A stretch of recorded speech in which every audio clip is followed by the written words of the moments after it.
bienvenue to Life's Questions and Lessons. I'm your host, Charity Youngblood, and I am so excited that you are here with me today.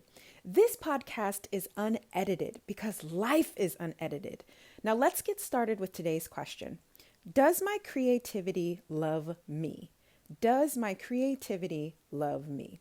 So I'm currently reading this book called Big Magic. And if you're a consistent listener of the podcast, you probably remember me still reading it. Yes, I'm still reading it. All right. I'm a slow reader.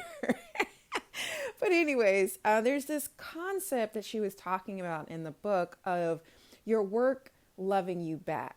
And she would pose that question to some of the people she was working with. And of course, as a reader in the book.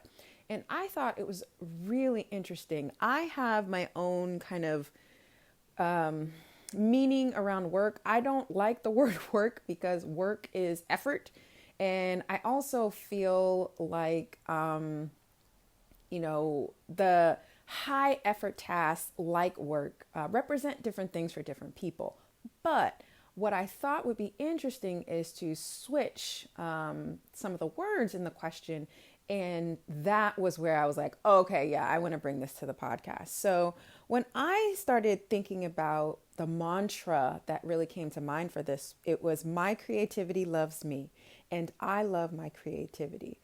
So there's this notion that, only creative people like artists or musicians or writers, kind of even the fact that I just called them creative people, I really believe that we are all creative.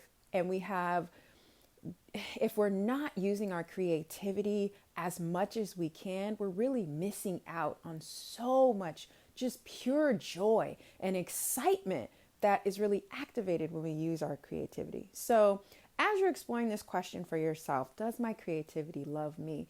Think about all the ways that you actually use your creativity. We just had another episode about creativity that if you haven't heard, I definitely recommend taking a listen to. But I brought up the example of cooking. That's really where my creativity shines, is getting in the kitchen. And there's so many things that I don't cook with and ingredients that hurt my stomach that I have to be creative. So for me, restriction really activates my creativity.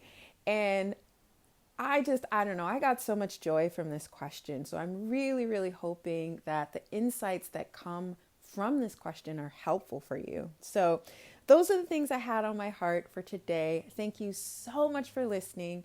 Please rate and review this podcast wherever you are listening to my words. And if this episode was helpful for you, please share it. If it was helpful for you, it's probably going to be helpful to someone else. And until next time, take care.